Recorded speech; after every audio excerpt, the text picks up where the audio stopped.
welcome everybody to the Retirement Success in Maine podcast. So my name is Ben Smith, and I'm joined by my two co-hosts, Abby Duty and Curtis Wister, the Apple and Google to my BlackBerry. All right. How are you guys doing today? Good. How are you, Ben? We're good. We're recording. This is end of May now, so we're still doing a little sheltering in place, which is why you can kind of see some casual backdrops behind us. But we've been talking a lot about themes and challenges that retirees have as they're entering retirement. And in Maine, right, as Maine obviously is the point of the show, and challenges that Mainers are facing. Well, one of the things that we just find a lot is, look, Maine is a pretty rural state, right? Very spread out in terms of their service centers up I-95, so you can kind of find that. But there's a lot of rural parts of the state, and as we hear from a lot of our clients, they have a stated goal of I want to stay in my house in the home that I'm living in for as long as possible. And sometimes we're pretty mobile in our younger years. We're able to do things and access certain services and stores and resources that can become more of a challenge as we age. And again, where you kind of have these two conflicting ideas of, hey, I want to stay in my home as long as possible, or the house that I love to be in, but maybe I'm not as accessible because of where I am located in the state. So technology. So we had this conversation with a colleague we work with over at Hartford Funds, Greg Seaver.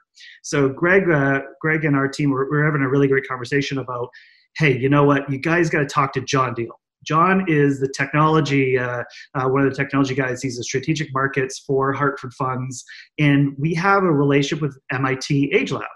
So MIT AgeLab really studies a lot of the effects on aging, and they talk a lot about technology. We said, well, wouldn't that be perfect of blending that vantage point to this challenge we see our clients facing? And that was the premise for today's show. We wanted to have John on and just kind of have that conversation. So with that, so John, I want to bring you on. Welcome to the show. I appreciate your time today. So John, with our show, we always like to start with you as our guest, right? And you have a specific level of expertise. And what we like about where your role is at Hartford Funds, again, you're kind of overseeing this partnership with MIT AgeLab. But you have our vantage point from the financial planning end, as you're kind of seeing the research come out. So you're a good kind of bridge between our two worlds. And with that, we wanted to just kind of hear a little bit more about you first, in terms of your background, where did you grow up, and kind of your kind of building towards your career path. Sure. Great. Thanks for the question. So I grew up in suburban Philadelphia, about an hour, and actually it was more rural suburbs of Philadelphia, about an hour and a half northwest, and born and raised there, and was raised basically by my mom and my two brothers. And that plays into my career choice because of what I'll share with you next. I was, like most college attendees, not really sure of my future. I bounced around to a couple of different majors. I started in computer science. That didn't really do it for me. I bounced into accounting, which I loved, except when you made a mistake, it would take hours to find it. And I honestly wasn't that hard of a worker. But I really got impassioned around economics and economic theory in particular. And I really started to take an interest in the financial markets, and I really didn't know where I was going to go or what I was going to do. But when I graduated, I was recruited to a company that was eventually taken over by the Hartford, but not really knowing what path to follow.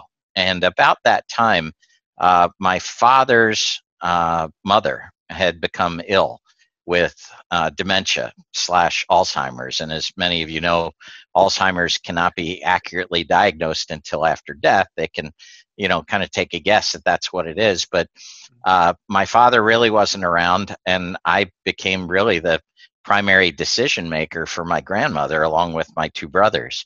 At that time, I was a registered representative, so I was technically a stockbroker. I was, had gotten interested in the whole financial planning processes and was doing my coursework in my CFP, the Certified Financial Planner coursework, and it all seemed to come together at the same time. Here was my grandmother needing help where no planning had been done. Although I will share this with you guys, she did have a financial advisor, and her financial advisor had worked for a nationally known firm, a very big firm. And she, all through my high school and college years, she could say nothing but great things about her advisor, Frank. And then, when she got ill and we had to make some financial decisions, I contacted her advisor and just said, hey, thanks for all you've done for my grandmother, but she doesn't have all that much money and it's probably not going to last long. I'll help with the account. I'll take it over because we're basically going to have to spend it down. And he said, well, that's great, John, except your grandmother has invested 100% in limited partnerships and they're illiquid, right? Ooh. So I had no experience in that area, but I got an education really, really quickly. Ooh. And let me tell you, folks, I came away from this experience saying, if this could happen to my grandmother, right, where she's not getting good financial advice from somebody she trusted, how many times is this happening?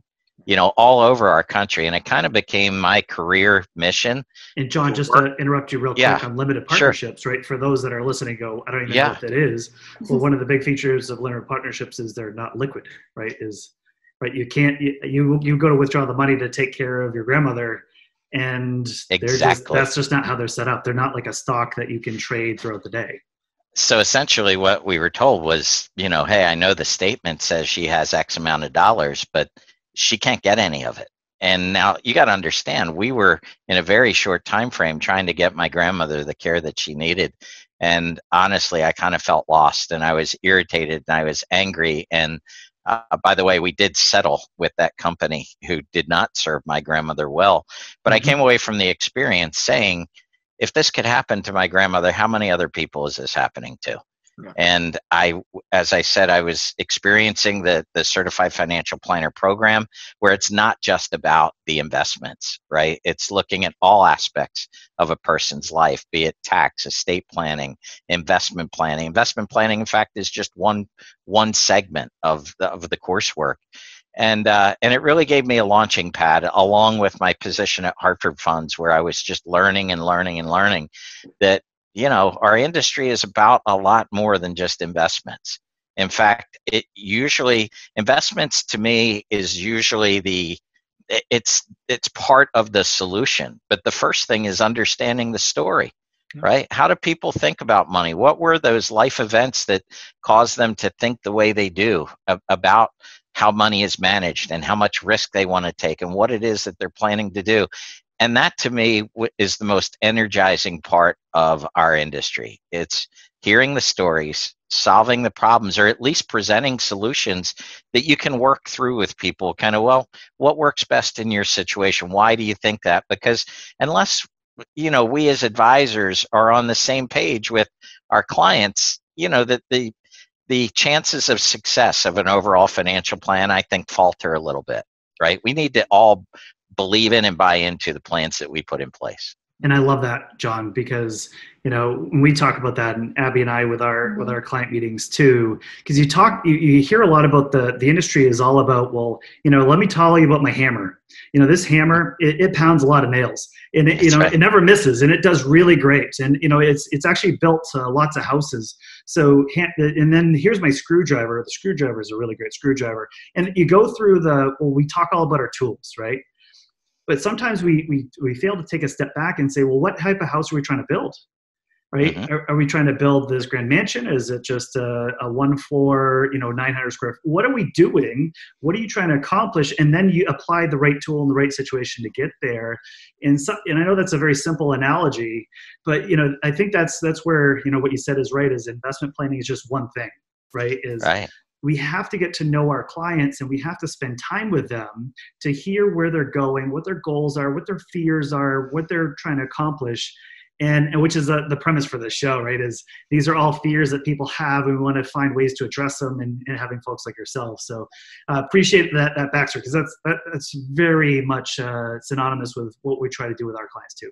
Oh, my pleasure. Yeah, and that led me into a natural relationship with the MIT AgeLab, as you mentioned, because really I spent a number of years in my career, maybe the first half of my career, actually designing financial products, working with teams to design 401k plans and design mutual funds and design annuity products. And so I got to see it from the perspective of the manufacturer, and I had a breadth of exposure.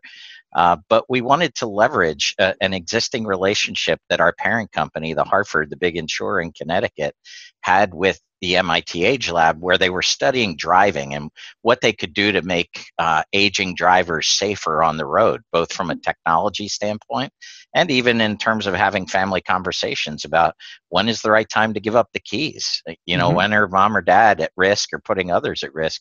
But we decided to take that relationship, start a kind of a new path of study all around longevity and retirement planning. And so many of the issues that we just talked about, right, kind of that broad space, really was more important to address that before we came out with our solutions, right? How do you come up with a solution, as you were saying, before we know what the problems are? So the MIT AgeLab really helps us to uncover the anticipated needs that they believe we as Americans will have, maybe before we even know that we're going to have them.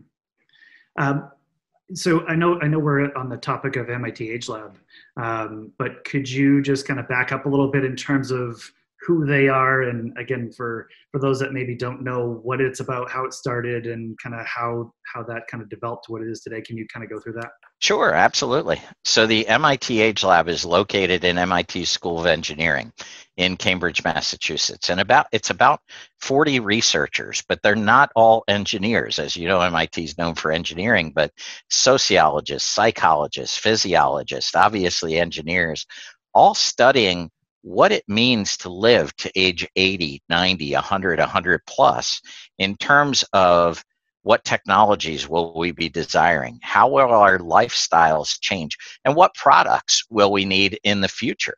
So, helping, for example, and this is one of the greatest benefits, the MIT AgeLab is working not just with financial services companies. In fact, they work with many different industries and companies: automobile industry, healthcare industry, retail industry, kind of identifying the trends that are going to shape what we'll be doing years from now, working on technologies or incorporating technologies that can help. And really, it's that whole study around longevity that we began with MIT. We were actually one of the founding sponsors of the AgeLab back in 1999. So it's been around quite a while. And as I mentioned, our initial interest was as an auto insurer. The Hartford is the auto insurer for the AARP. Right. And we recognized years ago that accidents and aging were kind of running in parallel. And so the question began, what are some of the things that could be done to make drivers safer on the road? Well, in a different vein, we now look at the financial services industry, and we use the research from MIT twofold. One is to educate financial advisors about the challenges and opportunities that come about by living to much later ages. And secondly, we take time to educate their clients, right? We take time to educate just everyday people about what are things that maybe you haven't thought of yet that the researchers at MIT say you may need to, because our future is going to look a lot different than it did for our parents or our grandparents. Gotcha. So I know, and you kind of covered it there, John.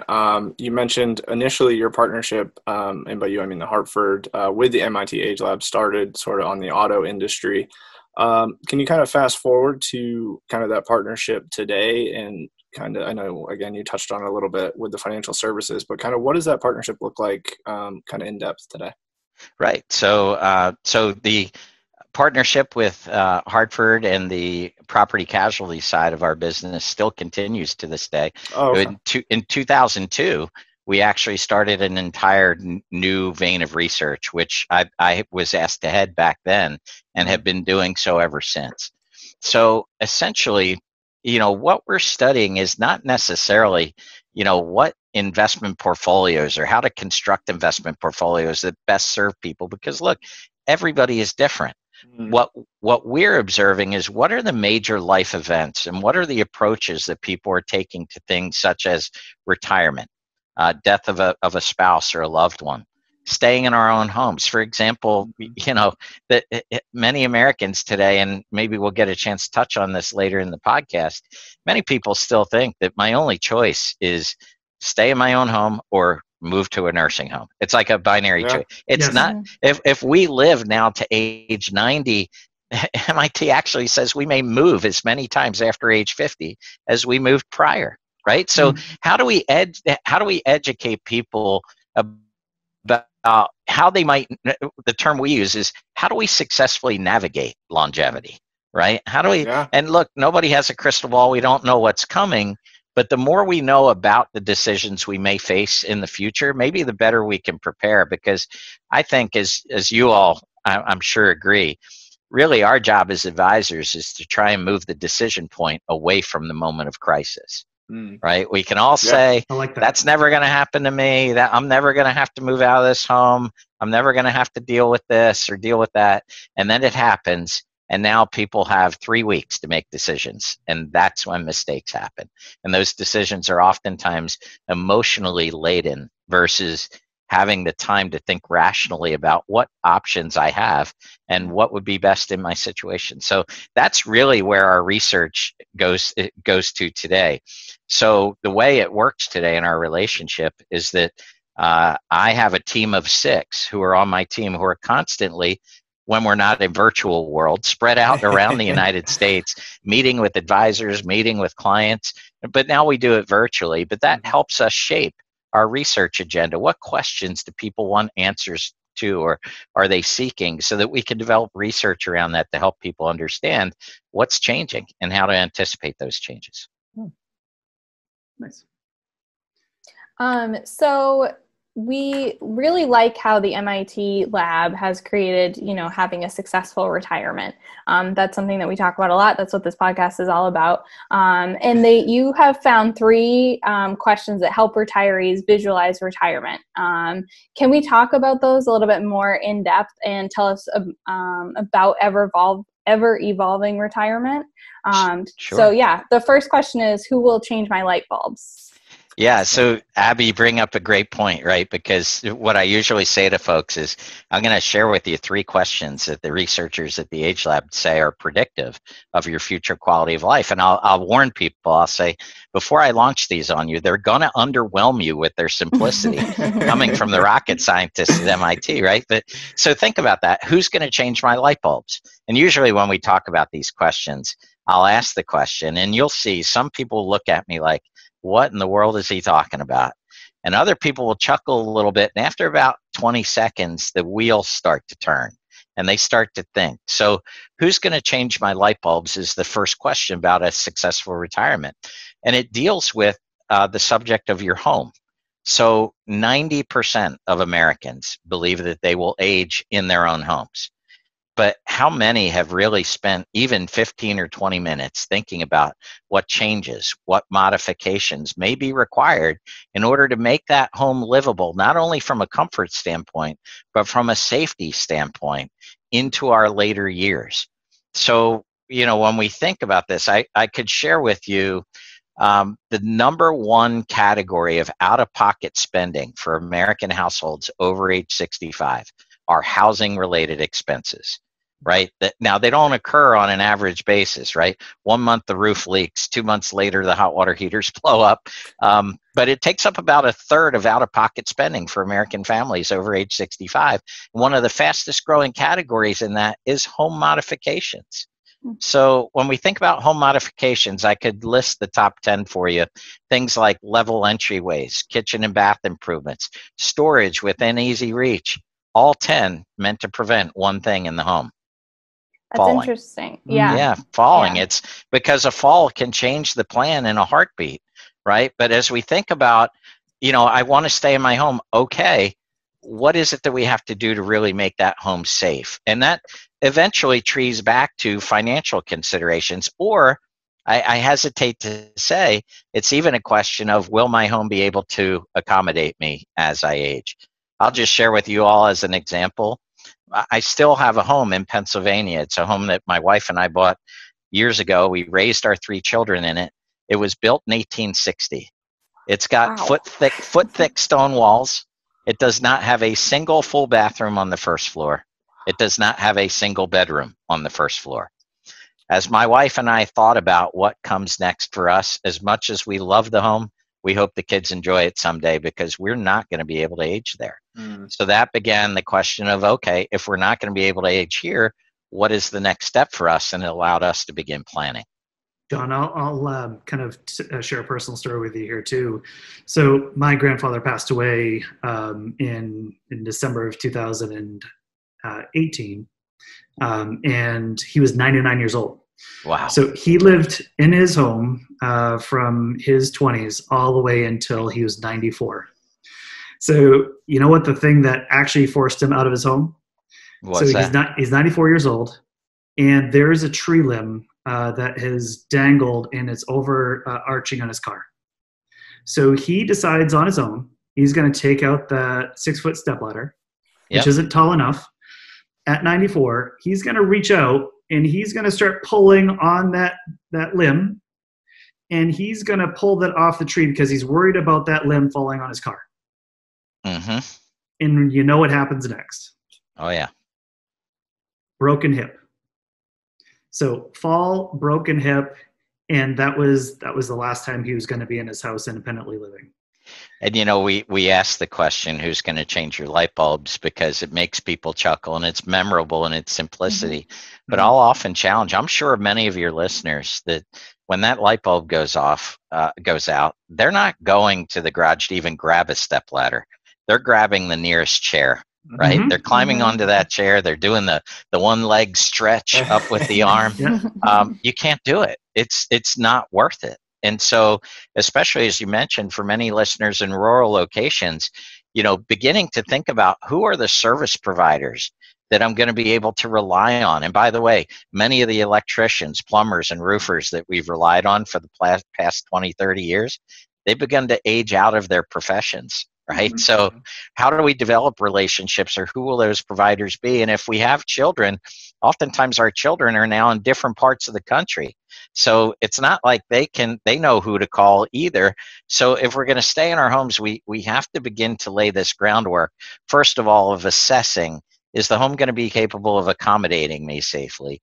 If it is, what are the things I should be thinking about, not only in terms of physical changes, but service providers that can help me manage these things to avoid some of the things that we just talked about. Yeah, and John, and to kind of get back to that too, is look, in Maine, as you said, so Maine is actually, I think, either the oldest or second oldest state in the nation, right? So what you just said is really insightful, because it's like, hey, we all have our friend connections, and usually our connections and who we really relate to are usually plus or minus 10 years of our own age. So if you're hiring that carpenter or that handyman or whoever's going to go change that light bulb, more likely they're in the same situation as you.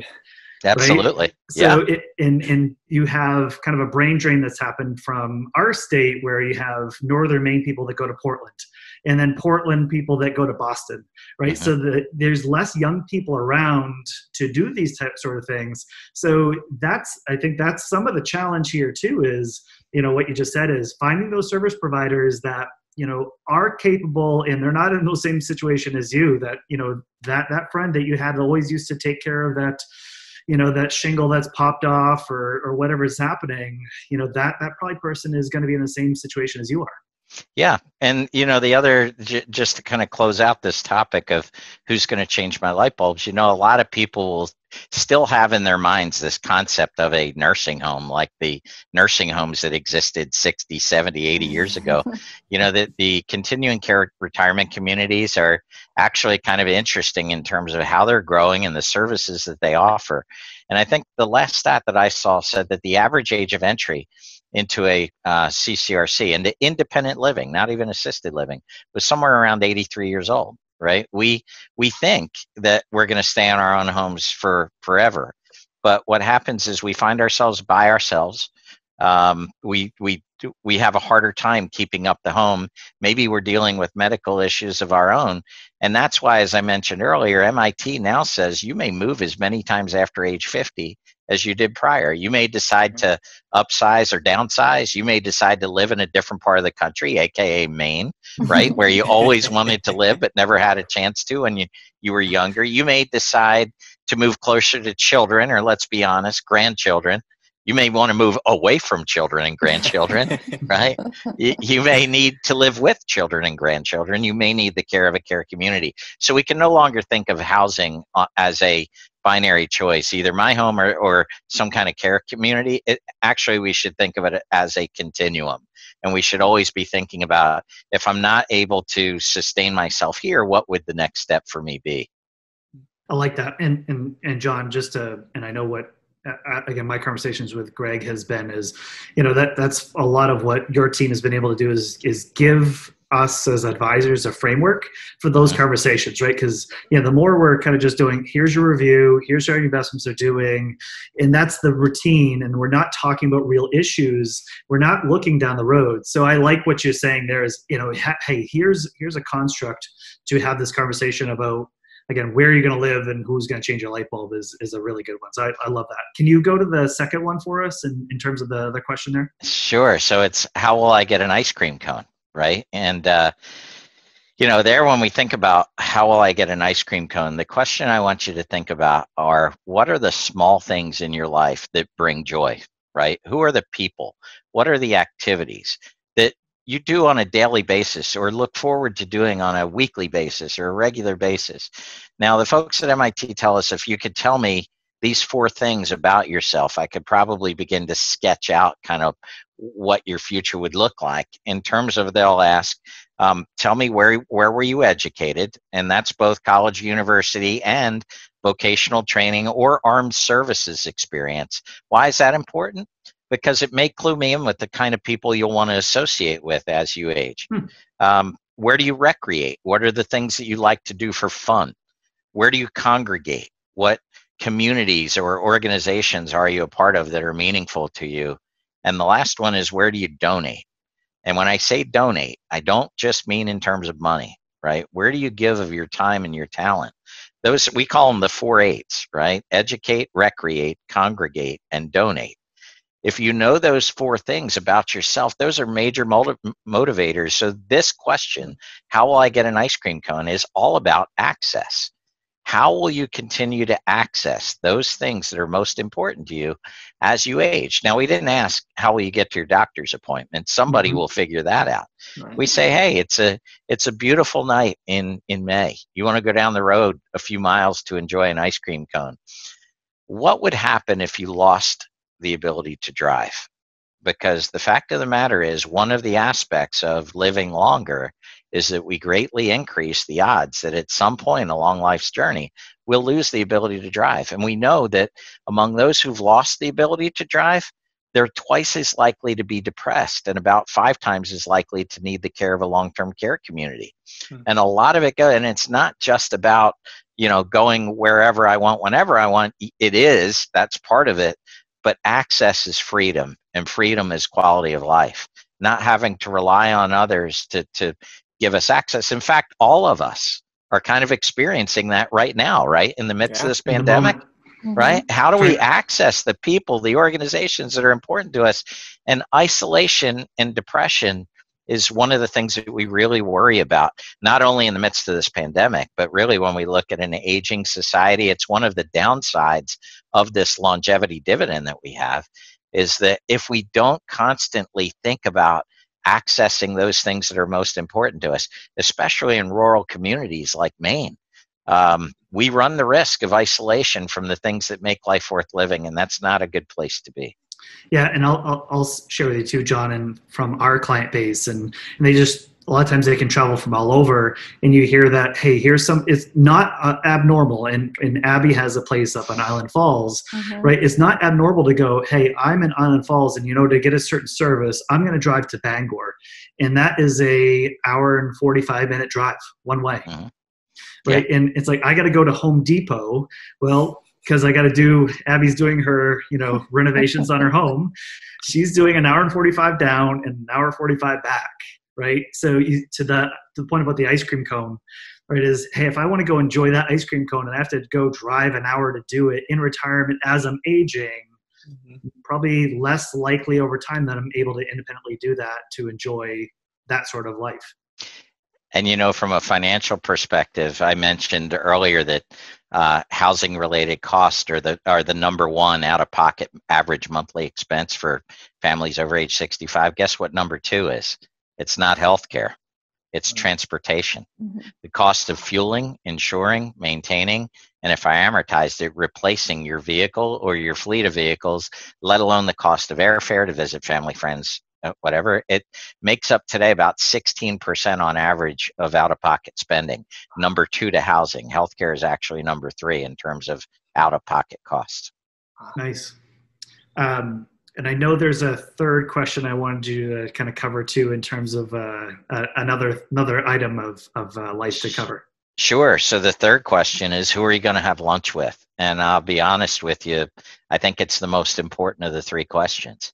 It's all about your social network, right? So Dr. Joe Coughlin, who runs the AgeLab at MIT, would tell you one of the best indicators of healthy aging is the strength and the breadth of your personal relationships. You know, oftentimes I always say the best investments that you can make for retirement don't involve money, right? It's an investment in your health and an investment in your relationships, right? All those things that we nurture along life's way, they mean a lot. We are human beings. We were built for social interaction.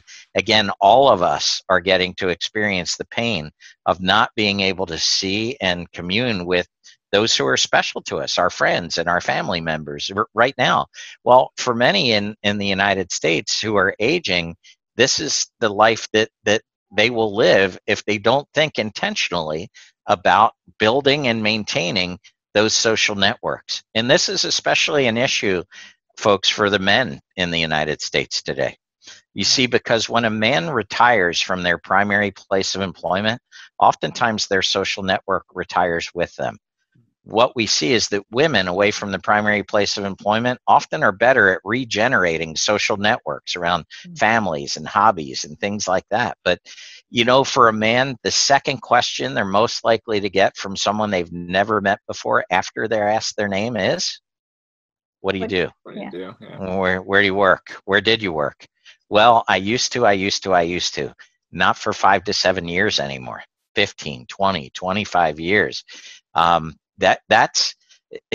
This is changed by longevity, right? Because when retirement, as many people think of it today, was designed, retirement was only supposed to last 5 to 7 years. We would work until our mid-60s. Life expectancy would take us maybe to our early 70s.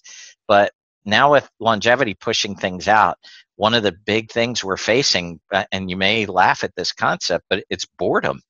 Right? Mm-hmm. What are we going to do to fill all these days? And that's where our social connections come in. So we challenge people to think about being intentional. And by the way, the ladies aren't off the hook here, right? But we all need to be intentional about the social groups that we're participating in, right? And where do we recapture that sense of purpose, right? After we leave, because that's what employment does for many of us. It gives us something to achieve and a way to help others.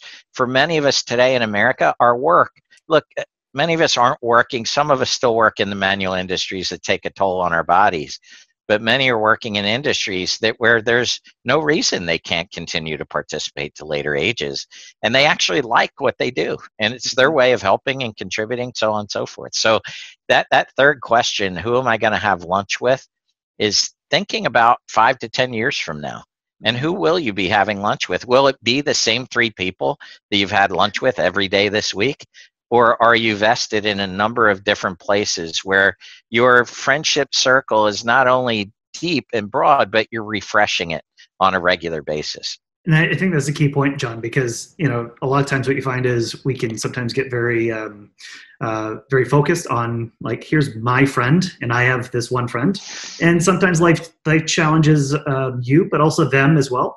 So if you've not kept up on your social circle and you've not kind of had other aspects of friends and relationships, and something happened to that friend where they leave or they move or health-wise something happens, right, then where are you? And that's Yeah. that's a challenge. Well, one of the biggest tips I could give your listeners is one of the most important things to think about in terms of your social network as you age is you want to integrate younger people into your social network, whether it's through a faith community, a community organization, maybe ongoing employment, wherever it is, because young people bring a certain amount of vitality and energy, but they also almost guarantee that you won't outlive your social network.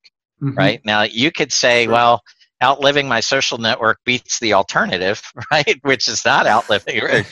But I would argue, not unless you've met someone that's ever lost all of those around them that make life worth living, right? That's really a sad thing to observe. And so, we mentioned it earlier when we were talking about service providers, right? And oftentimes we gather around people who are kind of our same demographic in terms of age or experience, so on and so forth. The downside of that is we're all getting older, and you increase the likelihood that your social network will shrink if they're the only people that you're paying attention to. So my big word there would be intentionality, right? Being intentional about often restarting and refreshing those interests that you have in terms of getting connected with new people. I mean, save those close relationships, but always be refreshing it. And that's where, and we on a previous episode, on episode 19, we had Chris McLaughlin, who's in charge of kind of the pediatric and children area at Northern Light Acadia Hospital. She's talking about how do you relate to your grandchildren, right? How do you, so that's another way to kind of refresh your social network, is also invest in your own family and find ways to continue those relationships and deepen them and strengthen them. But I want to actually go to another thing that you talked about on who will I have lunch with, is what are you going to do in purpose? Because we talked about employment, and on episode 18, we had Barbara Babkirk, who's a career coach. So we had a really great conversation with her about as I'm aging and some of the barriers we face in age discrimination and the things that people put on us in terms of our kind of their thoughts on our aptitudes. But what are you finding that the AgeLab is discovering about employment plans for boomers in retirement, right? Because it's maybe not as much I'm retired and I'm done, is maybe there's another way to get purpose here. And then the follow-up to that is, how is technology then impacting those aspects for retirees? Because Barbara was commenting on how important LinkedIn is now. Yeah. Is that the majority of employers are in LinkedIn, and that's how they're getting talent. So where you have people who are aging and boomers that are not using that platform, you're having a disconnect here. So I wanted to talk to you about that, and especially where you have rural aspects of there too. Yeah. So look, the retirement picture is it in the mind of Joe Coughlin and the researchers at the lab. Retirement is a story, right? And it was a story that was written largely in the 1930s, 1940s, and 1950s, right? With the development of social safety nets and the development of kind of our golden years, if you will, the recreational type retirement, where we'd all move to Sun City, Arizona, or, we'd all live next to one another and swim in the pool and play shuffleboard all day long and golf. And look, all those things may be a component, but here's the problem, as I mentioned earlier. That was not designed to last 20 or 25 years. Right. Yeah. So now as we look at it, here's what we've been seeing in terms of employment, is that there is a desire on behalf of many Americans to work longer. Now, when I say work longer, I don't mean working the same way we worked for the first 20, 30, 40 years of our careers. It may be working in that area, but working differently. Think about a small business owner. At some point, they probably don't want to work 60 hours a week anymore.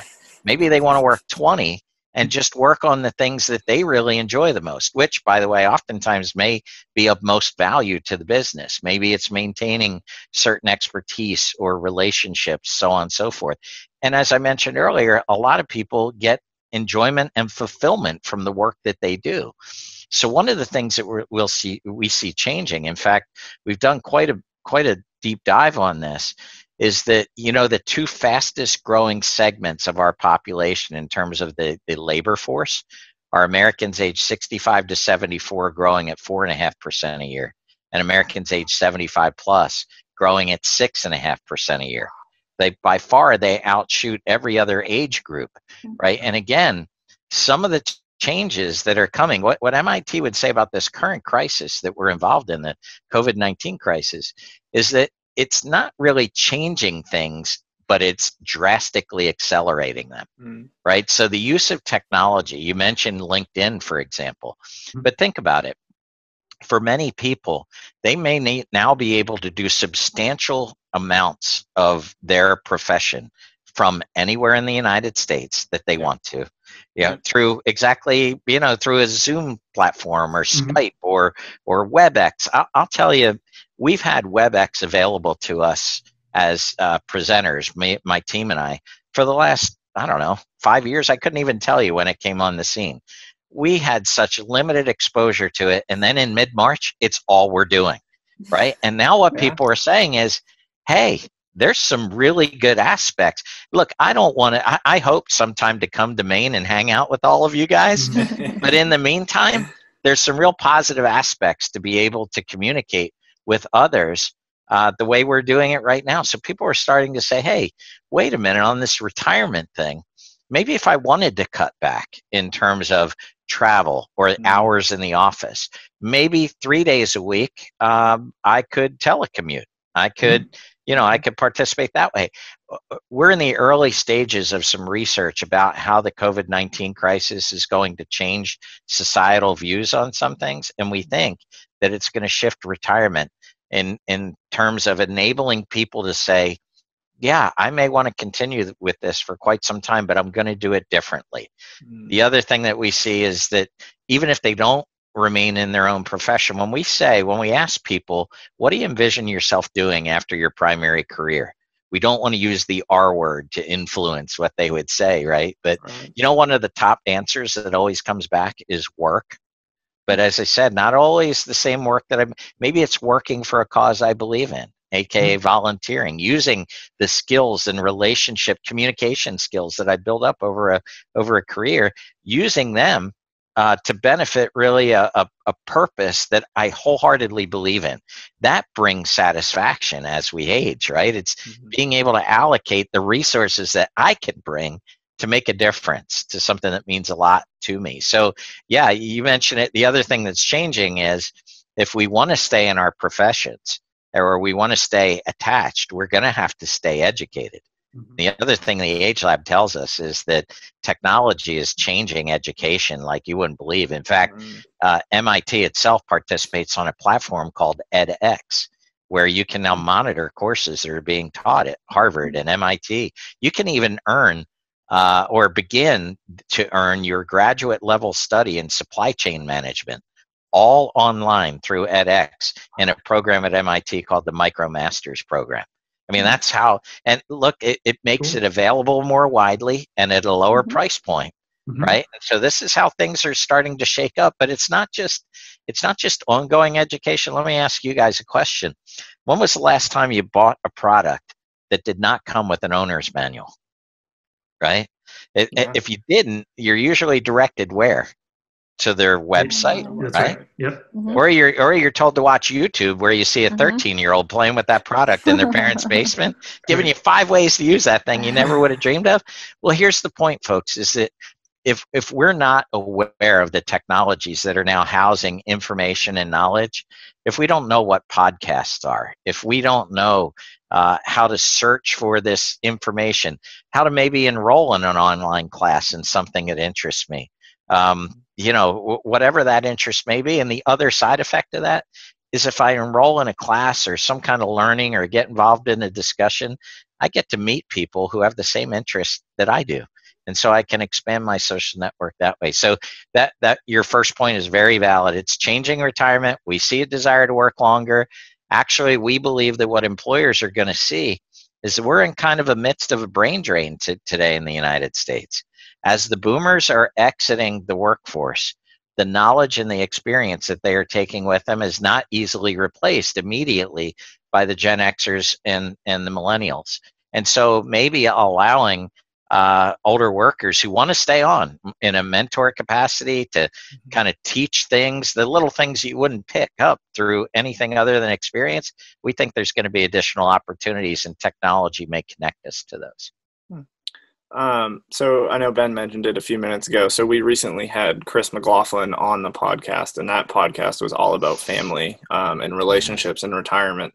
So naturally, family is a big theme in retirement. And to your point, I really like what you said about how this COVID-19 crisis is sort of accelerating certainly the technology there. Can you just talk about how and it may be now as we see it live time, but how technology is going to impact how, family relationships stay intact throughout retirement?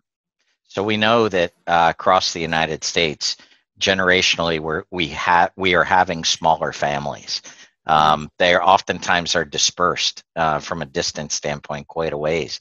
Yet those people are crucially important to us. And one of the things that is really important is staying a part of the family agenda, right? We have several examples of technology companies. One in particular that's putting technology in the hands of seniors who are in care communities.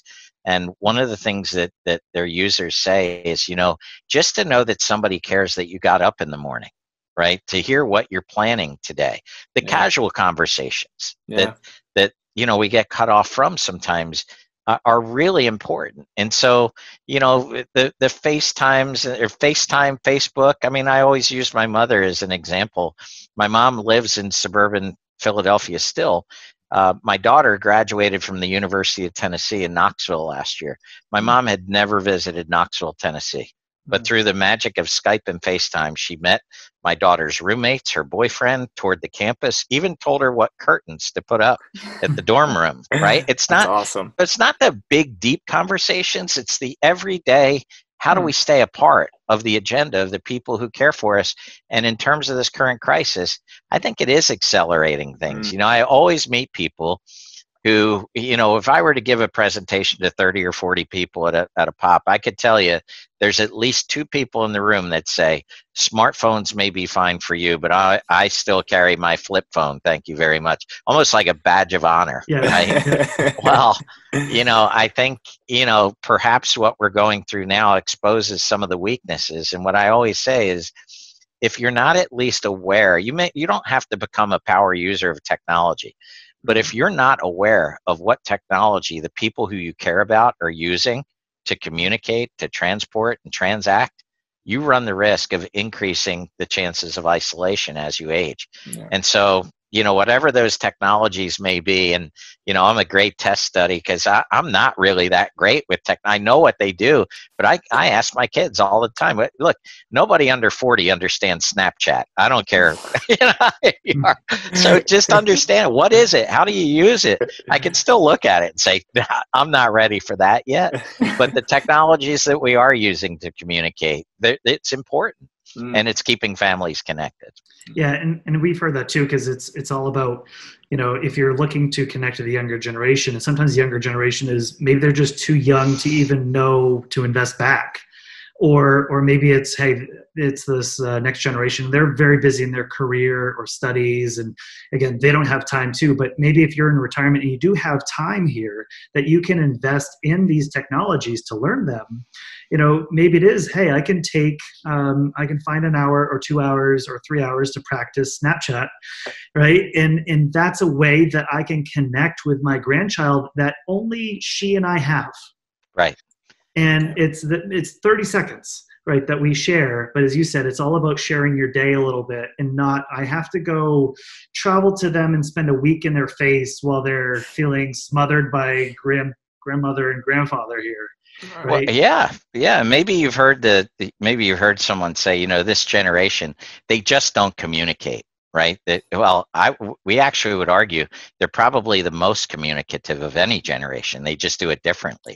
Now, I'm not going to tell you that they would not benefit from some of the interpersonal skills that maybe older generations could share with them.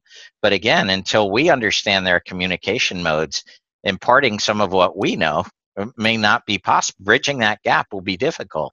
But yeah, like you said, think of it as an investment, right? You're investing in your children and grandchildren for your own benefit, right? And so, we're very encouraged. I mean, the adoption rate on some of these technologies is advancing pretty quickly, largely now because of necessity, right? And I think it does benefit us. to at least explore and understand what these technologies do. So, John, I want to rotate a little bit here because Sure.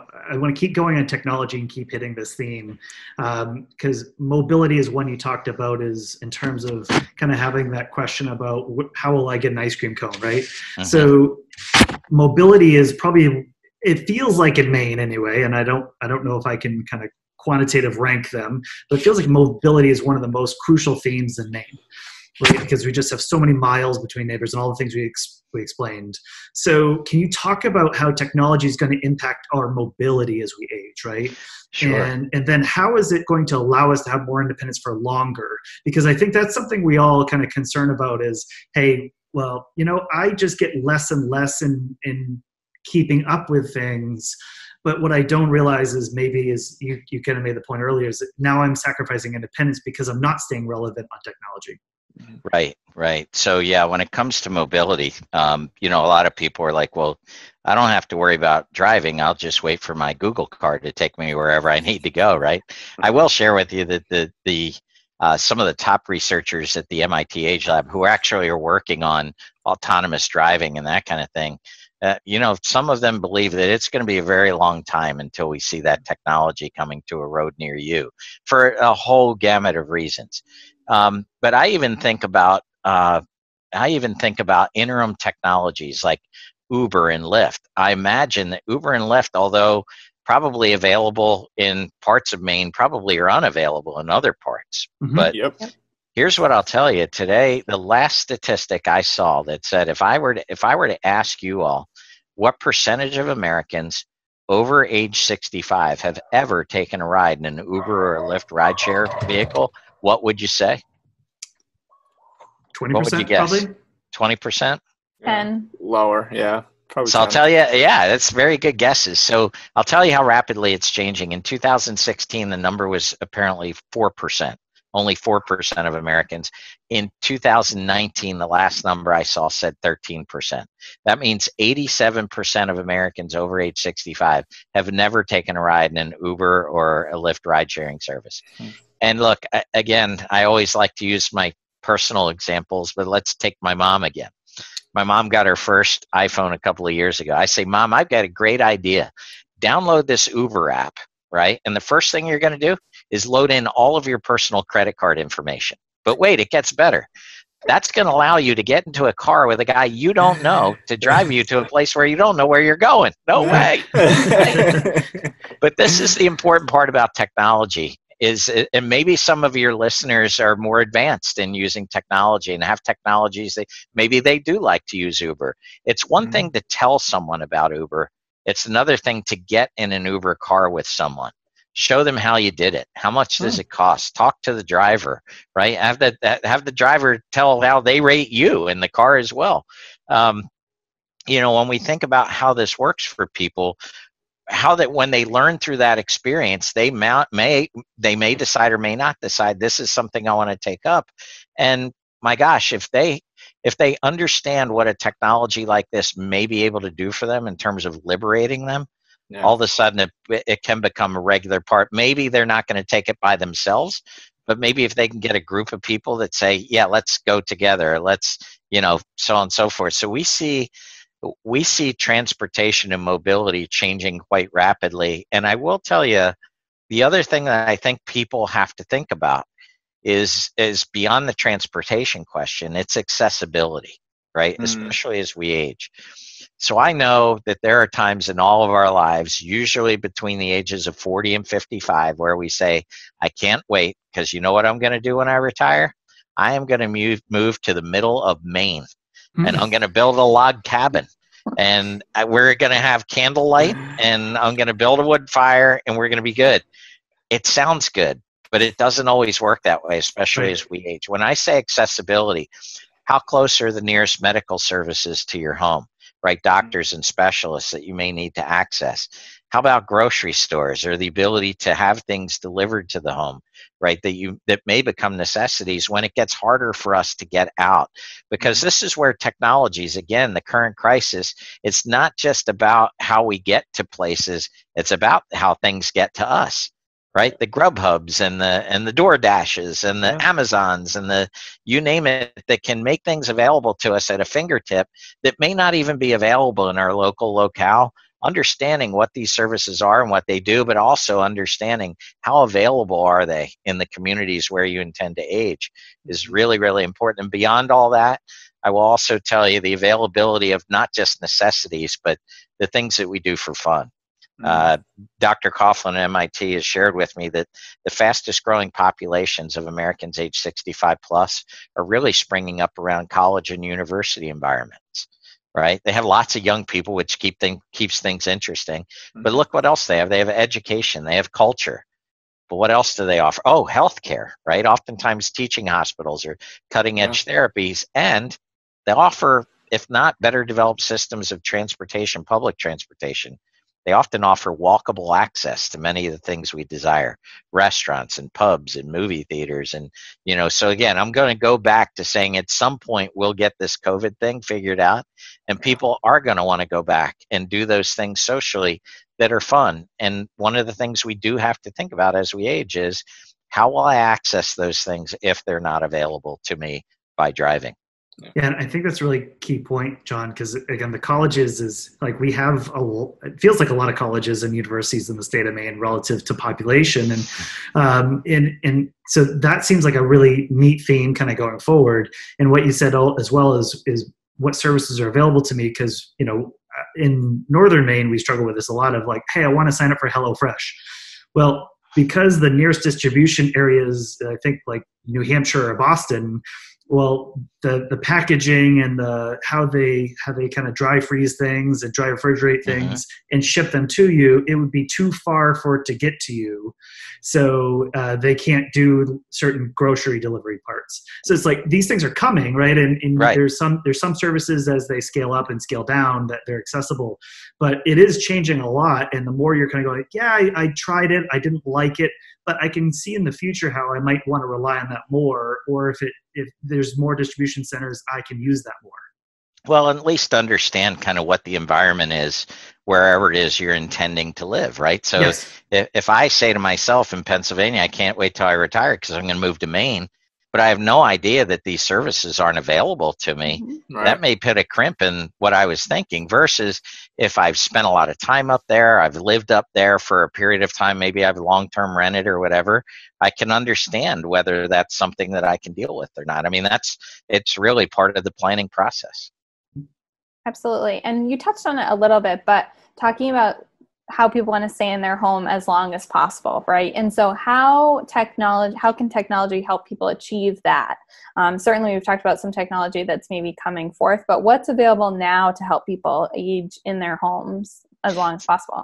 Yeah, it's a great question, Abby. And actually, MIT is doing some research on technology adoption as a result of this crisis. And what you're seeing is things like smart speakers, the Alexas and things like that are becoming one of the top things that are coming in. Some security related things like the Ring doorbells and the Nest thermostats and things like that. I would answer that in a twofold manner. One is that we want things that make things more convenient and comfortable, right? So that the connected home, if you will, that links my thermostat with, I always joke, I say my thermostat with my toaster, with my toilet, with my car, with, so everything's kind of monitored. But, there's a thin line between cool and creepy when it comes to home monitoring, right? Do I really want someone or a technology to know when I'm coming and going and so on and so forth? But let me point this out to you. Let's say I'm getting a little bit older, I'm living by myself, and somehow my home may be able to detect whether or not there was movement in my home for the last day or however many hours. And if there isn't, it can alert someone to try to check in with me, right? So, some people, especially younger people, will say, oh, that's really creepy that, somebody's kind of watching everything you're doing. But if the trade-off was that in exchange for a floor or a sensor system or a countertop system that could sense my routine. In fact, one of the ways that we can anticipate a coming medical event is a change in the daily routine. Mom always makes coffee at 7 a.m. Well, now it's 10 a.m., it's 10:30, it's 11 a.m. hey, maybe mom decided to sleep in, that's fine. But at least someone is kind of cued in to say, maybe we should check and see if everything's okay. Yeah. Right. So if by monitoring we're able to stay in our home for a little bit longer, then I think that's really a good thing. And I can share with you probably one of the most important research projects going on at the MIT AgeLab right now is on this idea of putting together a home consortium, right? How does COVID-19 change the home in terms of being the hub of service delivery and security? And so in the future, if I do need care of some type, what is the potential of getting healthcare services delivered to my door? Think of it like a Grubhub for medical services, right? Where we'd have trained professionals who would be accessible to us when we needed them, or delivery of medications, so on and so forth. Like, how does this all change in the future around kind of the importance? We've always heard the home is my castle, but really the home is the hub, especially when we just went through this period of saying, hey, isolation might be the best thing for a while. If this were to happen again in the future, will services be available to help us with that? But beyond all that, I think the really interesting areas are areas of robotics. I mean, maybe some of your listeners have these things like the Roomba vacuum cleaners, for example, right? Yeah. I love them. I'll tell you. But not only that, I'll tell you who loves it more is my mom. My mom is a clean freak. She would sweep the house twice a day. But now, no longer is she getting down on hands and knees and getting back up again, right? By the way, minimizing fall risk to make sure she's sweeping under end tables, furniture. She just sets that thing off and away it goes, right? Yeah, or I actually have one of these robots, I think it's made by the same company, that actually cleans the gutters on my house. It's amazing, right? Yeah. So it hasn't. I want one that climbs the downspout and puts itself in, but I haven't seen that one yet. But I only have to move the ladder. I put the ladder up once, put it in the downspout, and away it goes. So, technology. Sometimes when we talk about robotics, people think Danger Will Robinson type robots, right? I'm not talking about them. Talking about robotics that are meant to do specific things around the home, which again may make the home more livable and safer for us in the future. So I'm going to change gears completely on you, John, here. So one of the wrap-up question we like to ask all of our guests. So naturally, the name of the podcast is Retirement Success in Maine. I know you're not in Maine, but hey, you've talked about maybe moving to Maine here. So what do you see as a successful retirement for yourself? That bucket list reach. What do you envision your successful retirement being? So I think it really revolves around purpose, right? So maintaining whatever that purpose is, it's probably going to be through a new venue. I don't see myself discontinuing working. I will work. It may not be in the same form or fashion in which I work today. It may be for a charitable organization for a cause that I believe in. I want to be somewhere where my family is if not located near, at least there's a desire to come visit, right? So I told you all about our home that we looked at and we said it's not going to serve us well. Well, we actually did make a decision on the next step. We bought a home in North Myrtle Beach, South Carolina, which is where I'm broadcasting to you from today. And the main reason was, in terms of our family, we've been coming here for 30 years, right? And so we've gotten to experience. We did a lot of camping here. Before we ever came, and we kind of knew exactly where we would want to be because of accessibility issues. And our kids kind of grew up here in the summers, and so they love coming here. Yeah. So I think it marries purpose with family, with faith, kind of creating, kind of that thing that I think I've been called to do, why I'm on earth, to help other people with. If I can maintain that, no matter what my physical abilities, and this is, I think, another important lesson that I learned from the folks at the AgeLab. Look, I love golf, but if you play golf like me, golf is more of a sentence than a retirement, right? So I'll enjoy that. But kind of what they taught us is you really need to take a look at those things that bring joy each and every day. And a lot of times what I see is people who retire will say, you know what I'm going to do? I'm going to golf. I love golf. I'm going to golf for forever, like 4 or 5 days a week. And they'll do that. But after a while, it starts to become boring, right? And the other thing that I see is that they've only planned for that very next step. It's like golf was going to be everything they were going to do. Well, let's say something happens, unfortunately, where physically you're not able to golf any longer. Well, then what replaces that, right? Instead of saying, well, that's it. I had always planned on this, and that's the end. I always want to be able to contribute, right? Until I'm literally physically not able to any longer. And I think that's one thing I would say to you all is that, we need to think beyond just what's going to happen next. We want to put some thought into what that driving purpose is. For me, that's a successful retirement in terms of feeling fulfilled. John, those are really great answers, and especially with kind of having a geography with a gravitational pull to it, right? And that's actually what is kind of been a weird outcome for us doing this podcast and this show, is that probably about 1/3 to 40% of our listenership is outside the state of Maine. And we hear from people that are listening, and they go, actually, because of what you just said about your Myrtle Beach experience, I've summered in Maine. I've family that live there. I've spent a lot of my best memories are about being in the state of Maine and enjoying the seasons there. And that's something where there's this pull to it, and which is funny because people are going, hey, I want to go back and I want to retire to it. So there's kind of this whole purpose around, hey, those memories and experiences I want to continue on and enjoy with the people I love the most. So kudos to you for that, because that's I hear from people that are really well prepared and thought out. That's something that they really love. But And be realistic, right? To say, look, my wife and I have talked about this is probably not our last stop, right? We may need to be looking at a different kind of area of living. Maybe we'll always be able to, hopefully, maintain a home here that the kids could use, and maybe we're coming to visit them at some point in the future, right? Right.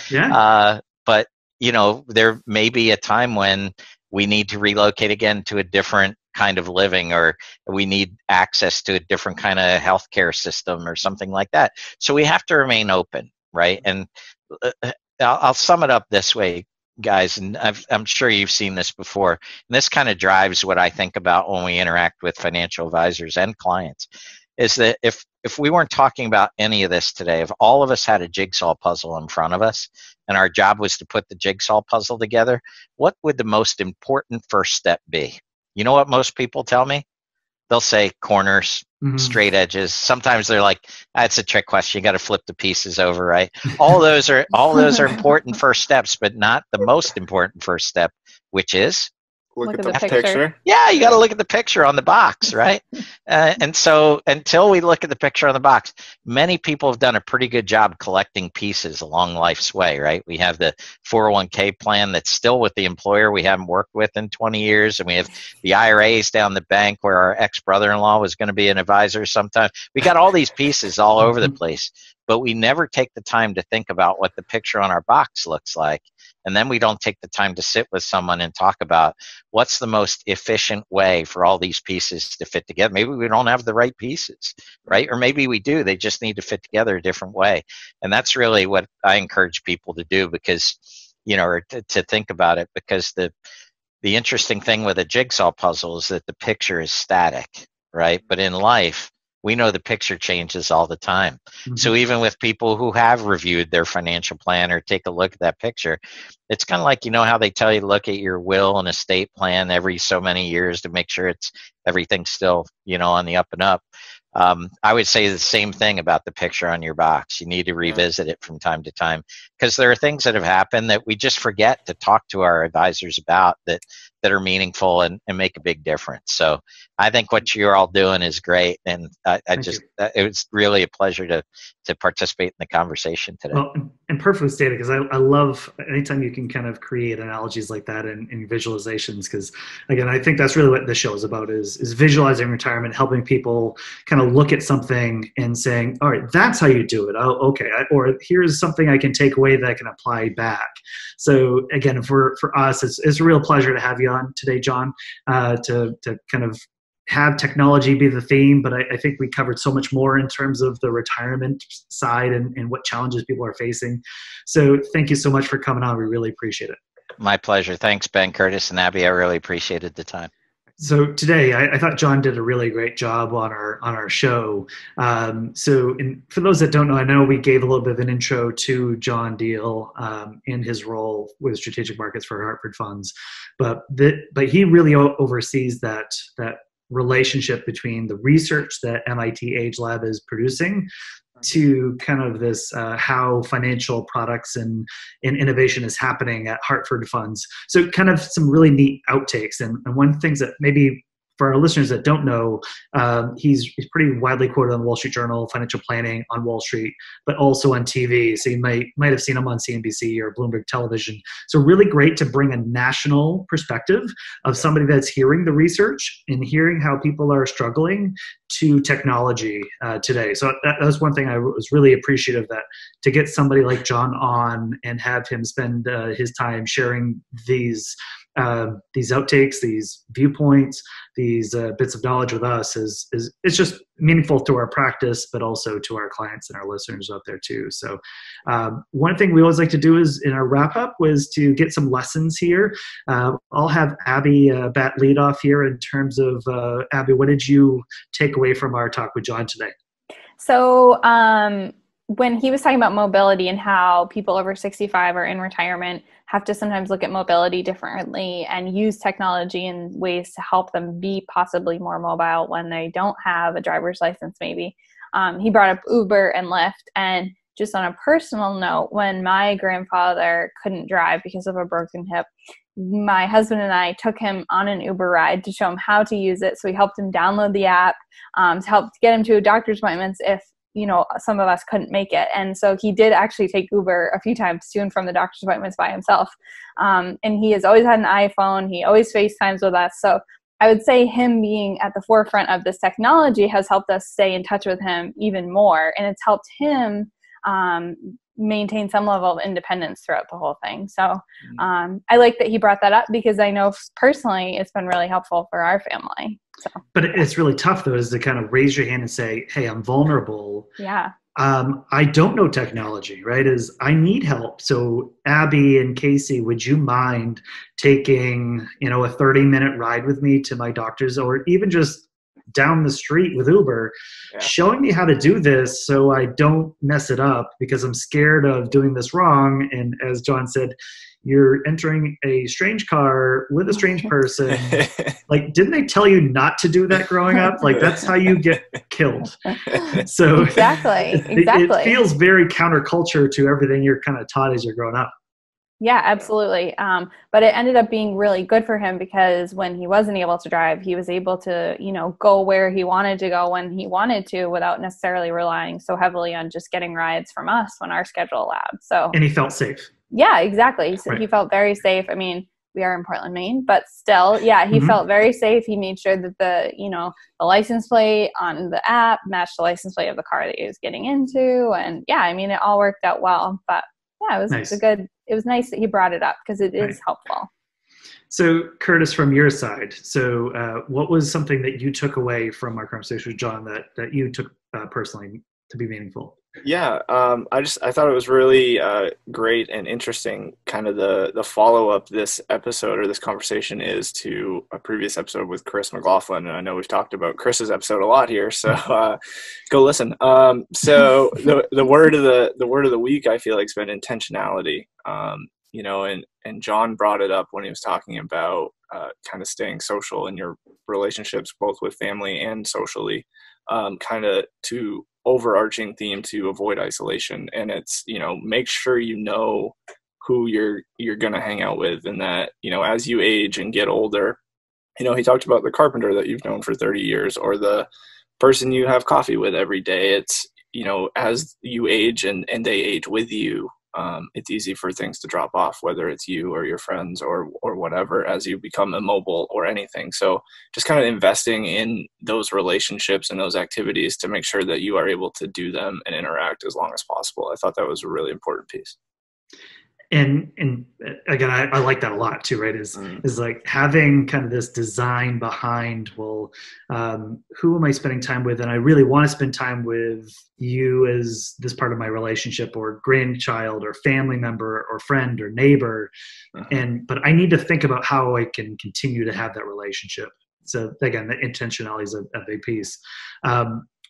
What I really liked, and maybe this is a little more personally selfish for me here in terms of our meetings with our clients, but when we're sitting down with folks, and sometimes it's hard to broach these topics because you say, hey, well, where do you want to be in retirement? And they go, well, of course I want to be in my home, right? And of course I that's where I've always been. So it just gets dismissed. So how can you frame things in a way that allows people to get to the heart of the issue, but also have them consider the ramifications of the decisions without dismissing, right? That they really take a moment and think about it. So that's why I really like the 3-question dynamic on visualizing a successful retirement, right? Is who will change my light bulbs, right? Again, that was a big conversation we had. How will I get an ice cream cone? And by the way, that's tough too in Maine because ice cream cones are not available all year round. So it's tougher. you got 2 weeks to get one. Window. Yes. Especially now with COVID, right? Yeah. And who will I have lunch with? So I know, Curtis, you talked about the intentionality around kind of people. But again, having those as questions, right, is asking that question to start. And that's going to start with a ha-ha, like, oh, yeah, well, of course, I just go eat at the local, cafe.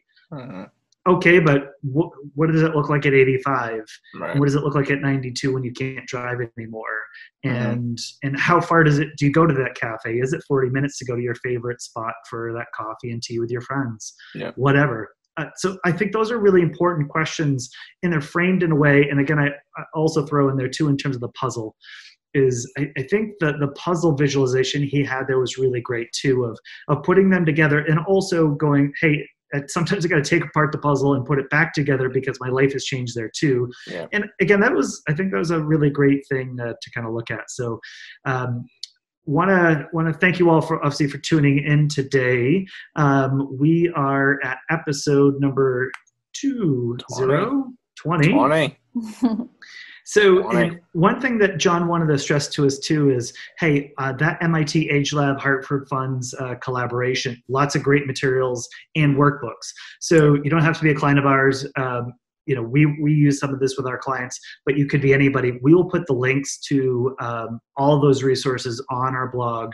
So if you go to blog.guidancepointllc.com/2020, and you can find all those resources, the transcription, the audio here, and as always, get in contact with us. Again, we're at Guidance Point Advisors. You can go to our website. Our phone numbers and contact info is right there underneath our team. So if you want to reach out, love to hear feedback from you if you found this helpful. But always appreciate you tuning in. We're really lucky to be in front of you, and thank you so much for your attention. Have a great day, guys.